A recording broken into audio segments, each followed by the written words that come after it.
Good morning, guys. In front of me is MOTOROLA Razr 70, and let me show you how to activate gesture navigation.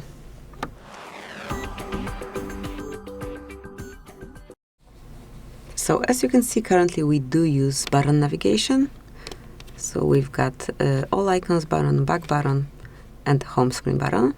But whenever you want to use gesture navigation, just enroll settings, then find and select navigation or gesture, something like this. Here we've got it. And now go to system navigation. Smoothly by tapping here on gesture navigation, you can activate it. And as you can see now, by sliding, you can go back from the previous window to the one before. Then if you slide up, you'll go back to home screen.